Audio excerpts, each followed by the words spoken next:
Pare, nagpapakumpisal. Biglang may kumatok sa pintuan. Pagbukas niya, nagulat siya.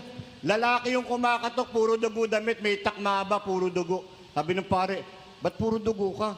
Father, nakapatay po ako ng tao. Ba't mo pinatay?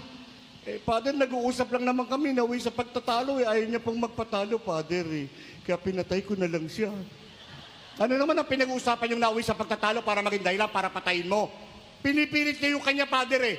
Sabi niya kasi, meron daw Diyos, may Diyos daw. Sabi ko sa kanya, walang Diyos, wala.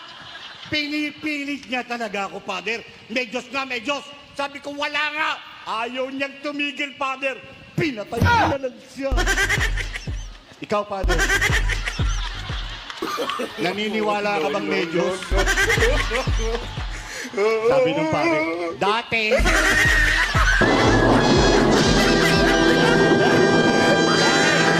Pero nakatutok yung palakol, maninindigan kayo?